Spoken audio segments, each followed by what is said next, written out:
What says spring better than a lovely roast of lamb? You don't need very much extra flavor. You could easily just add a bit of butter, salt and pepper and into the oven and have a delicious meal. I have added a little bit of freshness with garlic inside the meat and just 2 twigs of rosemary under the roast. So first you just put it in your dish and poke it with a knife to be able to insert little slips of garlic all over the roast so it's evenly distributed. You end up with a beautiful roast prickled with a garlic. We're going to add our seasonings, salt and pepper. No need for anything else. Of course, in my recipes, it's butter that's going to create the main part of the sauce. In a restaurant, they would call it jus. And, just 2 knobs of butter. I think it's around 40 to 50 grams if you are wanting to have a lot of sauce at the end. I forgot to put the rosemary under my lamb before I put it in the oven. So I had to take it out of the oven, put the rosemary under and put it back into the oven. So do put the rosemary before it goes in the oven.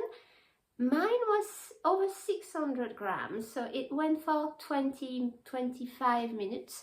And I turned it over halfway through, so calculate how long you intend to leave your roast in the oven and then put a timer for halfway through.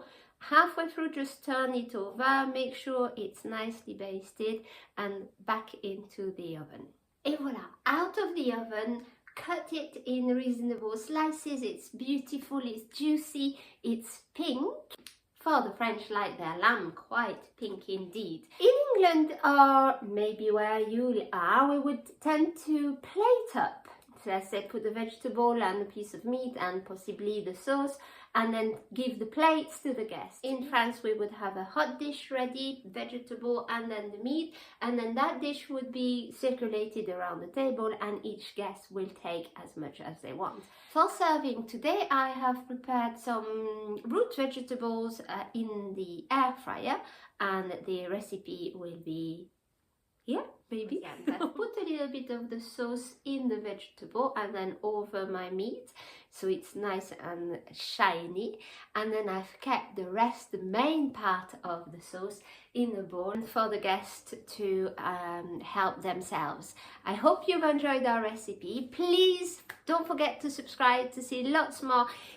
My husband keeps giving me ideas. I've been cooking for us for 25 years and every day he goes, oh, remember when you made such and such, you need to make a video of this. So there is plenty more coming and it really helps our little channel grow. Thank you very much. Bon appétit les amis.